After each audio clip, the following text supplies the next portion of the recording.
Now look at this article. This article actually talks about PM-DAKSH Yojana. Now currently PM-DAKSH Yojana is in news because Union Ministry of State for Social Justice and Empowerment has actually inaugurated a skill development program for the persons with disability under this particular Yojana.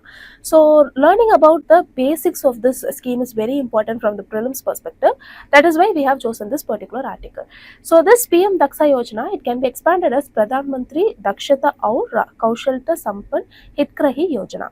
So we shall see about how or what are all the vision of this particular scheme. So here this is how the portal of the particular scheme looks like. Moving on, talking about when it was launched in 2020 to 21, and its main objective is to increase the competency level for employment or self-employment.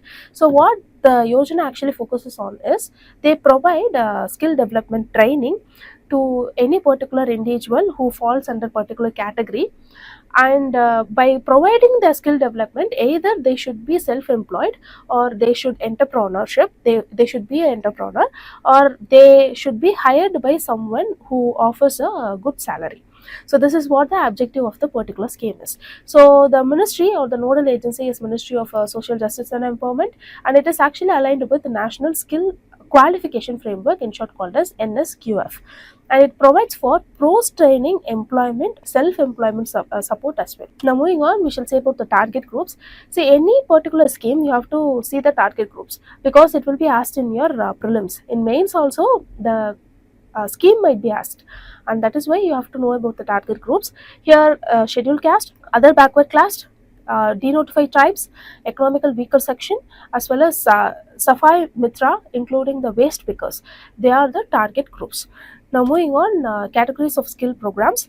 Now here, another one thing, all these people are included in this target group to bring in inclusivity and to provide them with easy access to skill enhancement. That is why they are chosen particularly. Now moving on, talking about the categories, there are certain categories. Firstly, upskilling or re-skilling. So they actually have existing skill. However, to upgrade it to the next level, this kind of upskilling program is also there. Now, secondly, the short-term training. Here, immediate employment focus for any person who has immediate employment focus, for them, the short-term training is provided. For long-term, in-depth skill development is provided. And for entrepreneurship development, self-employment ventures. And what are all the difficulties, challenges, what are all the scopes that has been available, what are all the schemes under which government is providing subsidy or under which government is providing incentives. So those kinds of things will be helped, will be provided to the learners, and even web building or web page building. So those kinds of things will also be provided in this digital era. Now moving on, we shall say about the key benefits. Firstly, since it is 100% government grant, the training is free of cost, and even stipend is provided during the training if they are taking up the particular program and residing there to learn particular thing, and even certification is provided upon successful completion, and even placement support post training is provided under the particular scheme. Now moving on, we shall see about the recent developments.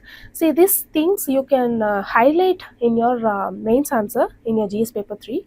You can write that nearly 1,87,305 individuals from the particular bracket of category has actually benefited in 2023 to 24, and even third party evaluation is they are planning for third party evaluation, and special training program for Divyanjans has been launched in Shillong at the Composite Regional Center, which I said just now. I said that these are certain recent developments when it comes to this particular mission. Now moving on, we have a prelims practice question with respect to this game. Let me read out the question. Which of the following groups is not a target beneficiary under PM-DAKSH Yojana? See, Daksha, PM-DAKSH is different from PM-DAKSH.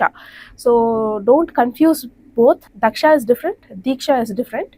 And here 4 different options is given: scheduled caste, economically weaker section, corporate employees, as well as waste pickers.